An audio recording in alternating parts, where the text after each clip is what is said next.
በትምህርት ለትውልድ ንቅናቄ ላይ ማህበረሰቡ የበኩሉን ከተወጣ የአካባቢውን የትምህርት ችግር መቅረፍ እንደሚቻል ተገለጸ።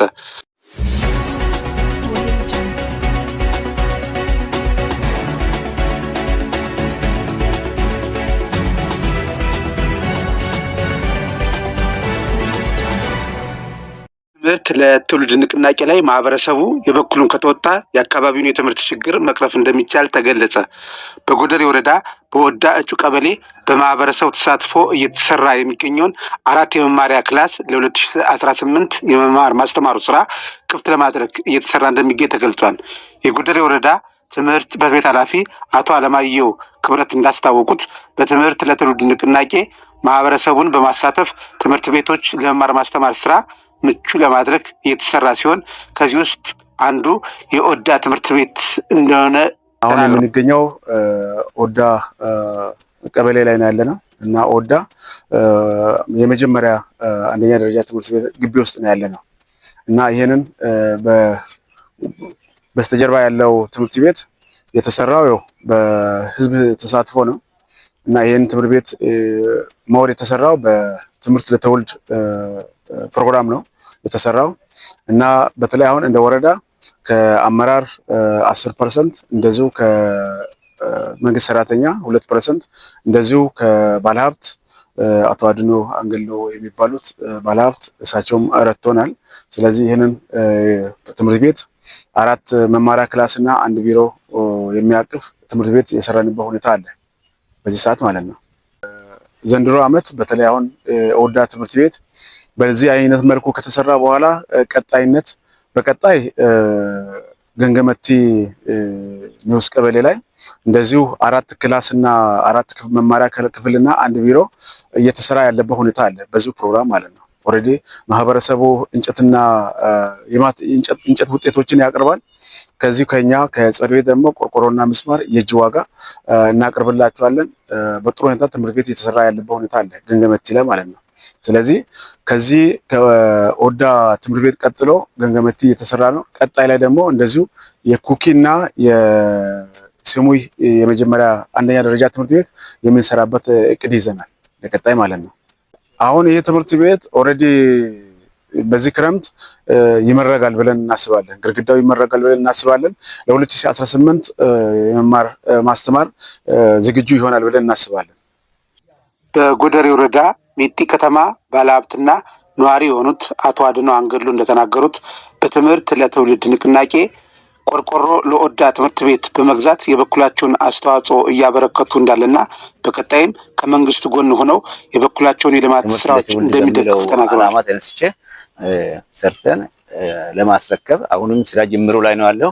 ወደ አፈጻጸሙ ላይ ለመሄድና አሁንም ስራውንም ለመፈጸም የቀረውን ለመፈጸምም እየተሯሯጥን ነው ያለነውና ቀጣው ይሄ ነውና ለአካባቢ ላይ ደግሞ እኔ እንደዚህ በዛን በስብሰባ ቀን ላይ ቃል የገቡት ወንድሞቻችን ደግሞ ለዚሁ ስራ አፈጻጸም እኔ ጅምሩን እዚህ ጋር አድርሻለሁና ለቀጣው አሁንም ትምህርት ቤቱን ለማስጨረስ ወደፊትም ያው ተጨማሪ መግባቱ አይቀርም እና 50 ሺህ በእለቱ ተሰጥቶ ቆርቆሮ 120 ቅጠል ቆርቆሮ ተገዝቶ መጥቶ ነው ይሄንን ቤት ሊሰራ የቻለው እና ይሄ ነው። ቀጥሎ ላለው ደግሞ ላሉት ሌላ አካባቢ ላይ ለወደቁትን ትምህርት ቤትም እንደዚሁ ለማንሳት ትኩረት እያደረግን ባለንበት ነው።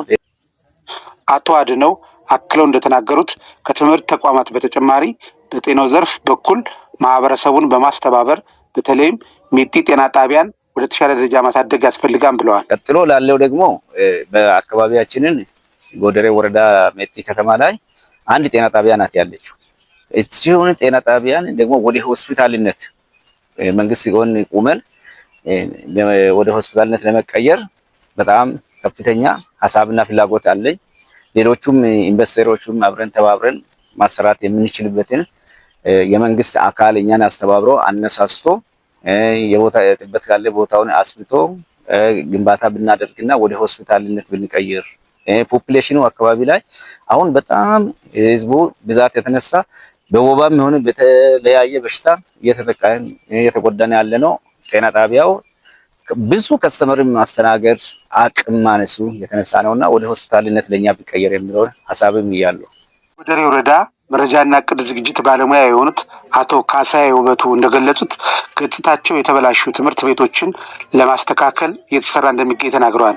በጎደሬ ወረዳ በዚህ በተለይ በ2017 ትምህርት ለትውልድን ዋነኛ የንቅናቄ መድረክ አድርገን ከመንግስት ከያዛቸው ኢኒሼቲቮች አንዱም ነውና ማህበረሰባችን በጉልበት በቁሳቁስና በገንዘብ በርካታ የሆኑ ተሳትፎችን ማድረግ ችሏል። መንግስት ሰራተኛውን በማስተባበር ወደ 381838 ብር ከ96 ሳንቲም መሰብሰብ ችለናል ከመንግስት ሰራተኛው ብቻ። በተጨማሪ ማህበረሰባችን ደግሞ በሁሉም ትምህርት ቤት ማለት ይቻላል በገንዘብ በአይነት በቁሳቁስ 6,988,738 ብር መሰብሰብ ችሏል። ይሄም ማሳያችን ምንድነው? አንደኛ የወዳደቁ ትምህርት ቤቶች በወረዳችን መኖር የለበትም ነው የመጀመሪያው። ሁለተኛው ገጽታቸው የተበላሹ ትምህርት ቤቶችን ማስተካከል አለብን ነው። አንዱም እዚህ ላይ የቆምንበት የኦዳ ትምህርት ቤት አሁን ባለው ሂደት 4 የመማሪያ ክፍሎችና 1 ቢሮዎችን በተመሳሳይ ገንገመቲም ቀጣይ ሳምንት ሄደን የምናየው ይሆናል።